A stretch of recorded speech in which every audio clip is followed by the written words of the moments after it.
नमस्कार, मी रेश्मा साळुंखे. गावाकडच्या बातम्यांमध्ये आपल्या सगळ्यांचं स्वागत. दिवसभरातल्या सगळ्या महत्त्वाच्या घडामोडींचा घेऊयात आता वेगवान आढावा. सुरुवातीला बातमी अहमदनगरमधून. नाराज राधाकृष्ण विखे पाटील भाजपमध्ये प्रवेश करणार असल्याची शक्यता वर्तवली जाते. सूत्रांकडून ही माहिती मिळतेय. 12 तारखेला नगरमध्ये मोदींच्या सभेत विरोधी पक्षनेते राधाकृष्ण विखे पाटील यांचा भाजप प्रवेश होणार असल्याची चर्चा असून विरोधी पक्ष नेतेच आता हातात कमळ घेणार असून पंतप्रधान नरेंद्र मोदी आणि मुख्यमंत्री देवेंद्र फडणवीस यांच्या उपस्थितीत ही प्रवेश होण्याची शक्यता आहे.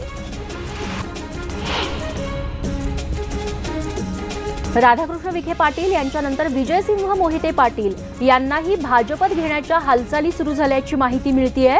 अकलूज इथं 17 एप्रिलला पंतप्रधान नरेंद्र मोदी यांची सभा होणार आहे आणि याच दिवशी विजयसिंह मोहिते पाटील यांना भाजपत पक्षप्रवेश देण्याच्या हालचाली सुरू असल्याची माहिती सूत्रांकडून मिळतेय. औरंगाबाद जिल्ह्यातील काँग्रेसचे बंडखोर नेते अब्दुल सत्तार यांनी आपला उमेदवारी अर्ज अखेर आज मागे घेतलाय.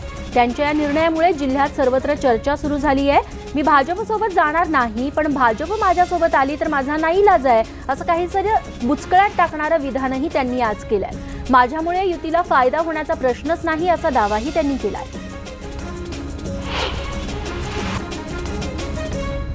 भाजपचे बंडखोर नेते अनिल गोटे यांनी आज अखेर आमदारकी आणि भाजप पक्षाचा राजीनामा दिलाय. ते उद्या लोकसभा निवडणुकीचा अर्जही भरणार आहेत अपक्ष म्हणून. धुळे महानगरपालिका निवडणुकीसाठी गोटे नाराज झालेले आहेत. त्या निवडणुकीपासून गिरीश महाजन आणि सुभाष भामरे यांच्याशी त्यांचे टोकाचे मतभेद आहेत. गिरीश महाजनांवरती तर त्यांनी सातत्यानं गंभीर आरोपही केलेत.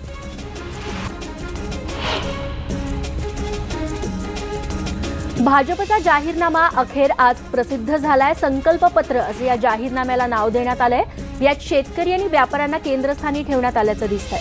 2022 सालापर्यंत शेतकऱ्यांचं उत्पन्न दुप्पट करणं, अल्पभूधारक शेतकऱ्यांना आणि छोट्या व्यापाऱ्यांसाठी पेन्शन योजना लागू करणं अशी आश्वासनं या जाहीरनाम्यात देण्यात आली आहेत. लघु सूक्ष्म उद्योगांच्या समस्यांसाठी एक खिडकी योजनेची घोषणाही भाजपनं केली आहे. तसंच कलम 370 आणि कलम 35A रद्द करणार असल्याचंही भाजपनं आपल्या जाहीरनाम्यात म्हटलंय. पण काँग्रेसनं मात्र या जाहीरनाम्याला थापांचा पाऊस म्हटलंय. बारामती लोकसभा मतदारसंघातील राष्ट्रवादी काँग्रेसच्या खासदार सुप्रिया सुळे यांच्या प्रचाराच्या शुभारंभ कार्यक्रमाला अजित पवार उपस्थित होते. यावेळी त्यांनी भाजपवरती सडकून टीका केली. राज ठाकरे जेव्हा भाजपच्या बाजूने भाषण करायचे तेव्हा उपळ्या फुटायच्या आणि आता आमच्या बाजूने करतात तर त्यांची स्क्रिप्ट बारामतीहून आली असं म्हटलं जातं, असं म्हणत त्यांनी भाजपवरती चांगलीच टीका केली आहे.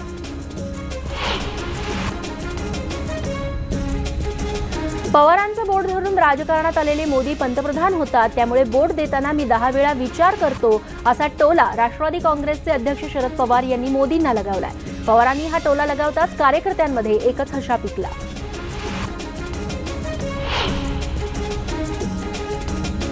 नरेंद्र मोदींनी आता अमेरिकेची निवडणूक लढवावी असं वक्तव्य महसूल मंत्री चंद्रकांत पाटील यांनी सांगलीत केलंय. देशाचे अनेक कायदे बदलायचे आहेत, यासाठी मजबूर नको तर मजबूत सरकार द्या, त्यामुळे भाजप सरकारला मतदान करा असं आवाहन आज चंद्रकांत पाटील यांनी सांगलीतील जनतेला केलं.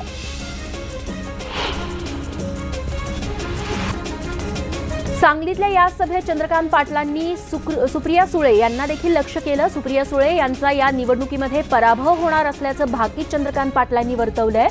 सुप्रिया हरणार असल्याचं चित्र दिसू लागल्यानं शरद पवारांनी बारामतीत आपला तळ ठोकणं वाढवलेला असल्याचा टोला देखील चंद्रकांत पाटील यांनी लगावला. या निवडणुकीमध्ये पवारांना मुलीसाठी जास्त वेळ द्यावा लागणार आहे, त्यामुळे बाकीचे उमेदवार नंतर असा टोलाही चंद्रकांत पाटलांनी लगावलाय.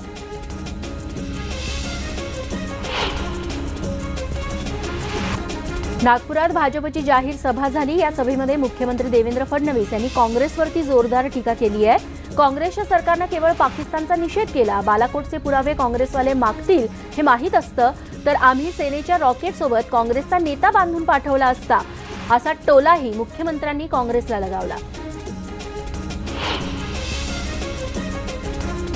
काँग्रेसनं सत्ता आल्यानंतर देशद्रोहाचा कलम रद्द करण्याचा जाहीरनाम्यात सांगितलंय. त्यामुळे देशद्रोह्यांचं संरक्षण करणारे की त्यांना फासावर लटकवणारे सरकार हवंय हे ठरवण्याची वेळ आली असल्याचा घणाघात आज शिवसेना पक्षप्रमुख उद्धव ठाकरे यांनी केला.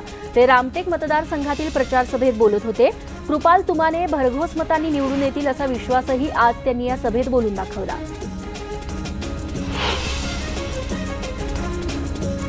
दुसरीकडे बीडमध्ये पंकजा मुंडे यांनी राष्ट्रवादी काँग्रेसवरती जोरदार हल्लाबोल केलाय। राष्ट्रवादी काँग्रेस जाती धर्माच्या नावावरती फूट पाडत असल्याचा गंभीर आरोप पंकजा मुंडेंनी केलाय। ब्रिटिशांची अवलाद असलेल्या काँग्रेसच्या लोकांनी देशात फूट पाडण्याचं काम केलं, आता राष्ट्रवादी काँग्रेसचे लोक देशात आडवी फूट पाडत असल्याचा घणाघात पंकजा मुंडेंनी केला। नागपुरात भाजपचे उमेदवार नितीन गडकरी विरुद्ध काँग्रेसचे उमेदवार नाना पटोले असा सामना रंगतोय। पटोले यांच्यासाठी त्यांचे कुटुंबीय सध्या प्रचारात उतरलेले आहेत। पटोले यांच्या कन्या नीता या देखील घरोघरी जाऊन आपल्या वडिलांसाठी प्रचार करतात। नागपूरच्या झिंगाबाई टाकळी या भागात त्यांनी आज प्रचार केला। बारामती मतदारसंघात यंदा चुरशीची लढत बघायला मिळते। यावेळी प्रचारात सहकार मंत्री सुभाष देशमुख यांनी इंदापूर तालुका आतून मदत करेल, आपण काम पाहायचं अशा गनिमी काव्यानं आपण जिंकू असा विश्वास व्यक्त केलाय। ते इंदापूर तालुक्यातील वनगळी इथल्या कार्यकर्ता मेळाव्यात बोलत होते।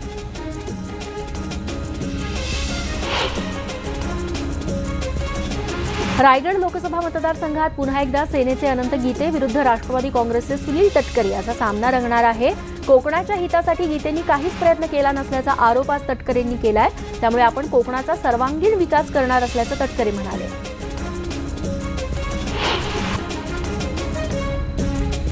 बहुजन विकास मोर्चाचे अध्यक्ष दलित नेते बाबूराव पोटभरे यांनी पत्रकार परिषद घेत ग्रामविकास मंत्री पंकजा मुंडे यांच्यावरती आज जोरदार हल्लाबोल केला। बीड जिल्ह्यामध्ये करण्यात आलेली सगळी कामं बोगस आहेत। मुंडे भगिनींनी बीड जिल्ह्यातील जनतेला वेठबिगारप्रमाणे वेठीस धरल्याचा गंभीर आरोप यावेळी पोटभरेंनी पंकजांवरती केलाय। त्यांनी राष्ट्रवादी काँग्रेसचे उमेदवार बजरंग सोनावणे यांना जाहीर पाठिंबा देत भाजपला धडा शिकवू असा पवित्रा घेतलाय।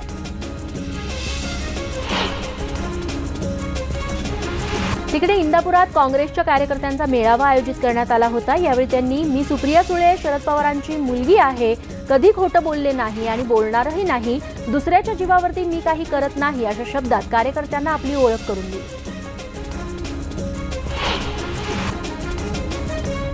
शिर्डी लोकसभा मतदारसंघाचे शिवसेनेचे उमेदवार सदाशिव लोखंडे यांनी आज आपला उमेदवारी अर्ज भरला। यावेळी सदाशिव लोखंडे यांच्यासोबत शिवसेनेचे उपनेते अनिल राठोड, विधान परिषदेचे उपाध्यक्ष आणि पारनेरचे शिवसेनेचे आमदार विजय औटी यांच्यासोबत जिल्ह्याचे पालकमंत्री राम शिंदे देखील उपस्थित होते।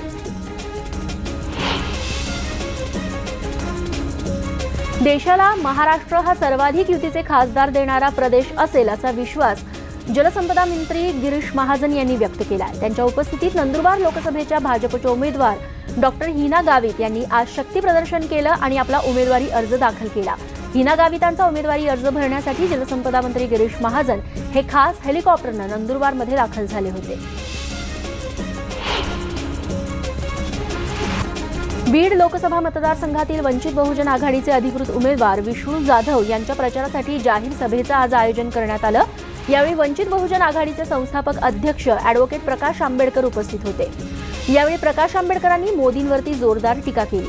देशाचे पंतप्रधान खोटं बोलतात, पुलवामात जेवढे जवान शहीद झाले ते केवळ पंतप्रधानांच्या हलगर्जीपणामुळे असं वक्तव्य आंबेडकरांनी केलंय।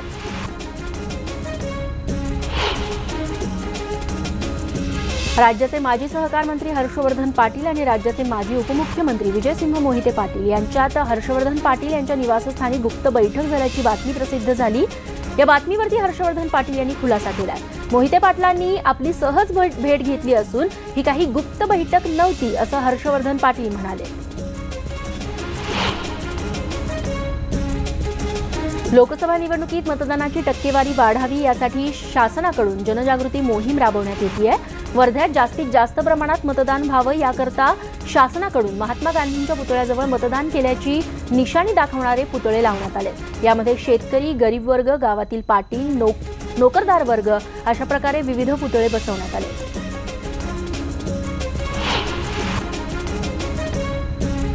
भंडारा गोंदिया लोकसभा मतदार क्षेत्रात 11 एप्रिल रोजी मतदान होणार आहे पहिल्या टप्प्यातलं आणि सर्वच राजकीय पक्षांनी आता प्रचाराचा धडाका त्यामुळे लावलाय। या मतदारसंघात राष्ट्रवादी काँग्रेस आणि भाजपचे उमेदवार रिंगणात असून दोन्ही पक्षांनी मोठ्या नेत्यांच्या प्रचार सभा घेतल्या आहेत। तर दुसरीकडे भाजपमधून बंडखोरी करत अपक्ष उमेदवार राजेंद्र पटले यांच्यावरती सगळ्यांच्या नजरा टिकून आहेत। त्यामुळे भाजपत आता तिरंगी लढत या ठिकाणी गोंदियामध्ये बघायला मिळणार आहे।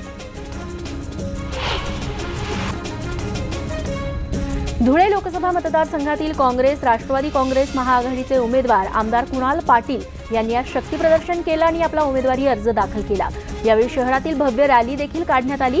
जनतेचा राहुल गांधींच्या नेतृत्वावरती विश्वास असून संपूर्ण राज्यासह धुळे लोकसभेची जागा महाआघाडीच जिंकेल असा विश्वास त्यांनी बोलून दाखवला।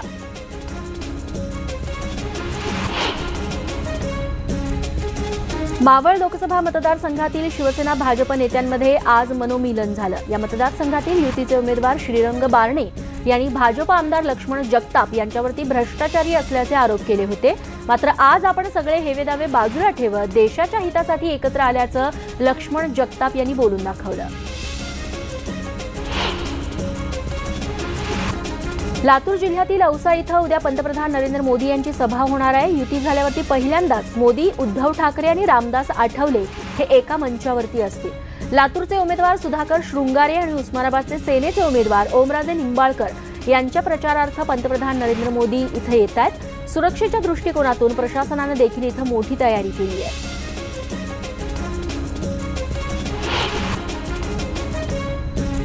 नागपुरात पहिल्यांदाच मतदान करणाऱ्या तिरपुडे कॉलेजच्या MBAच्या विद्यार्थ्यांनी निवडणुकीबद्दल आपली मतं मांडली। तर कोणत्याही मुद्द्यांपेक्षा आमच्याकरता रोजगाराचा मुद्दा महत्त्वाचा वाटतो असं मत या विद्यार्थ्यांनी नोंदवलं।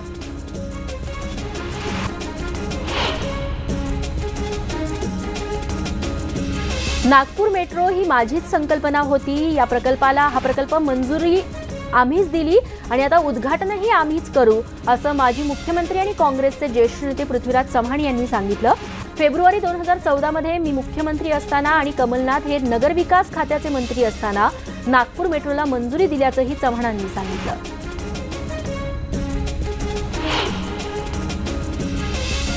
गोव्यात 23 एप्रिलला लोकसभेच्या 2 आणि विधानसभा पोटनिवडणुकीच्या 3 जागांसाठी मतदान होतंय। या 5ही जागा भाजप लढवते। येत्या 10 एप्रिलला पंतप्रधान मोदींची गोव्यात सभा होणार आहे। ही सभा आणि नियोजनबद्ध प्रचार या भाजपच्या जमेच्या बाजू असून या 5ही जागा भाजप जिंकेल असा विश्वास गोव्याचे मुख्यमंत्री डॉक्टर प्रमोद सावंत यांनी व्यक्त केला आहे।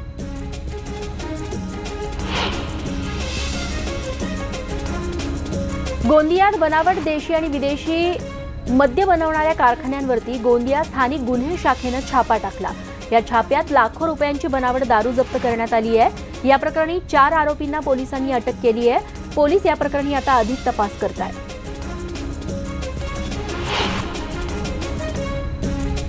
सटाणा तालुक्यातील लाखमापूर इथं घरच्यांनी लग्नासाठी नकार दिल्यानं निराश झालेल्या प्रेमी युगुलानं गळफास घेऊन आत्महत्या केली आहे। शैक्षणिक तफावतीमुळे दोघांच्या घरच्यांनी लग्नासाठी नकार दिला।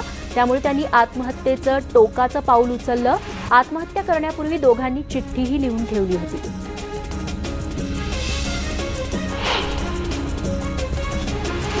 कोल्हापूर शिलोरी टोल नाक्यावरती निवडणुकीच्या पार्श्वभूमीवर नाकाबंदी करण्यात आली होती। या नाकाबंदी दरम्यान एका कारमधून 62,68,000ची रोकड पकडण्यात आली आहे। पाचगाव इथल्या शशिकांत भीमा जिगरी याच्याकडून ही रक्कम सापडली आहे। याबद्दल आता अधिक तपास केला जातोय। स्वागत आणि आता उर्वरित घडामोडी जाणून घेऊयात झटपट। महाराष्ट्रात दुष्काळ मुक्त करण्यासाठी आजपासून राज्यातल्या किमान 6,000 पेक्षा जास्त गावांमध्ये मध्यरात्री 12 वाजल्यापासून वॉटर कप सीझन 4 ला सुरुवात झालेली आहे। राज्यभरातल्या 6,000हून अधिक गावांनी यात सहभाग नोंदवलाय। पुढचे 45 दिवस ही वॉटर कप स्पर्धा सुरू राहणार आहे। त्यामुळे आता गावागावात या वॉटर कप स्पर्धेची लगबग सुरू झाली आहे।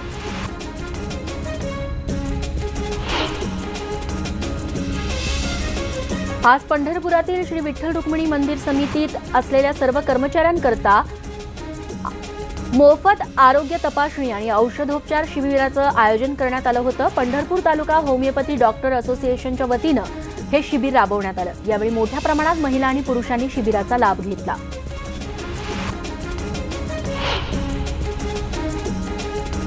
कोल्हापूर जिल्ह्यातील करवीर तालुक्यातील भुये इथं भैरवनाथ मंदिर परिसरामध्ये पक्ष्यांना पाण्याची सोय व्हावी यासाठी गावातील तरुणांनी विशेष उपक्रम हाती घेतलाय।